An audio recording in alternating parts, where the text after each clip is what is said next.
Bonjour à tous, nous concluons aujourd'hui notre cycle d'interviews réalisé en décembre dernier à l'occasion du Salon des lanceurs d'alerte avec une interview de Philippe Pascot portant sur la moralisation de la vie politique. Ancien adjoint à la mairie d'Évry aux côtés de Manuel Valls, Philippe Pascot a côtoyé pendant plus de 10 ans une classe politique dont il connaît les moindres secrets.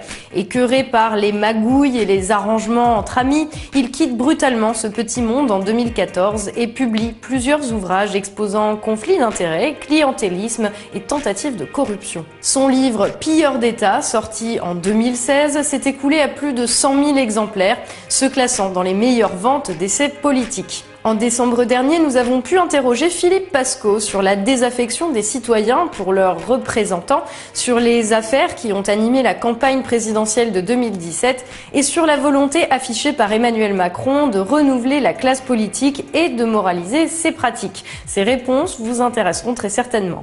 Nous vous souhaitons donc un bon visionnage. Merci à tous pour l'enthousiasme que vous avez montré pour nos interviews de lanceurs d'alerte. Vous pouvez bien entendu toutes les retrouver sur notre chaîne YouTube. C'était un exercice nouveau pour nous qui nous a plu et que nous réaliserons sans doute à nouveau à l'avenir. On vous laisse donc avec Philippe Pascot. Salut et à très vite.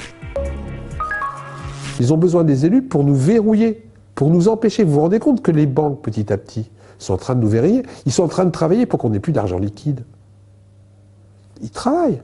Mais ça va être un bonheur. Le jour où il n'y a plus d'argent liquide, malgré le fait qu'on va vous dire que c'est bien pour la petite vieille, qui elle se fera pas voler son argent, que c'est. Mais aujourd'hui, quand tu voudras donner du liquide après à ton petit-fils, c'est fini. La banque saura exactement ce que tu fais. La banque saura exactement combien tu as. La banque saura exactement ce que tu vas acheter. Donc d'un côté, ça va soi-disant être plus pratique, mais la liberté, tu n'en auras plus du tout. Le petit billet que tu voudras donner à ton petit-fils, qui viendra te voir chez toi, tu ne pourras plus lui donner. Parce que tu vas lui donner avec ta carte. Et donc, le fisc va le savoir. Et donc, la banque va le savoir. Ça, c'est le progrès de l'argent liquide qui va disparaître. Mais les gens ne s'en rendent pas compte parce qu'on les manipule. C'est bien pour la petite vieille. Si jamais elle se fait voler, elle n'aura plus sa carte. Si tu perds ton argent, je te le remplacerai sur ta carte. Tout de suite. Mais d'un autre côté, plus rien dans les mains, tout appartient à la banque. Et quand tout va être sur une carte, parce que ça va y arriver, le jour où tu ne payes pas ton amende, qu'est-ce qu'ils vont faire? Bouton. Plus de carte, plus de vie. Puisque tout sera sur ta carte. Vive le progrès au profit de quelques-uns. Parce que là, c'est du progrès qui va être uniquement au profit de quelques-uns. L'ensemble des populations vont juste subir. Et les politiques sont en train de travailler la main dans la main avec l'économique pour arriver à ce qu'on ne soit juste que des sources de dépenses. Grâce à eux, grâce aux cartes, grâce au progrès, on saura exactement ce que tu as besoin avant que tu le saches toi-même. Je précise bien, avant que tu le saches toi-même. Comme ils auront analysé ton profil, tes besoins, là où tu cliques, etc., etc., c'est un bonheur. Tu vas acheter ce que eux vont te dire d'acheter. Et quand eux te diront d'acheter, parce que si je rajoute à ça l'obsolescence programmée, c'est même eux qui vont décider quand un produit sera plus bon. Et comme le produit suivant, tu ne pourras pas te servir comme ça commence à se faire du produit d'avant, eh ben tu es obligé de tout jeter à la poubelle.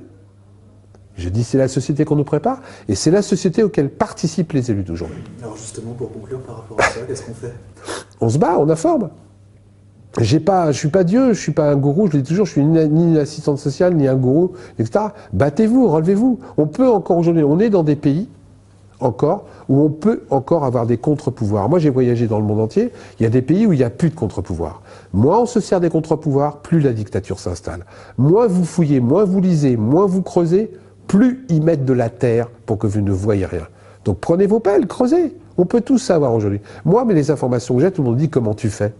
85% à 90% de mes informations sont en milieu ouvert. Mais les gens lisent plus. Les gens regardent plus. Les gens regardent, allez, je vais vous dire une bêtise, mais c'est pas The Voice, les soupes à la télé, Plus belle la vie. Et puis on éteint le poste, on va se coucher.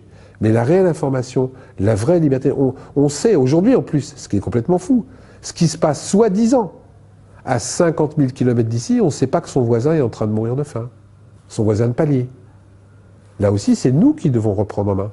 Comment peut-on voter pour un élu pourri? Comment peut-on voter pour un élu pourri? On le sait, Balkany est réélu, Guérini est réélu. Comment ces gens-là sont réélus? C'est bien nous qui votons pour eux. On peut encore le faire. Moins on se sert de notre démocratie, moins on se sert de nos contre-pouvoirs, plus la dictature s'installe. Battez-vous.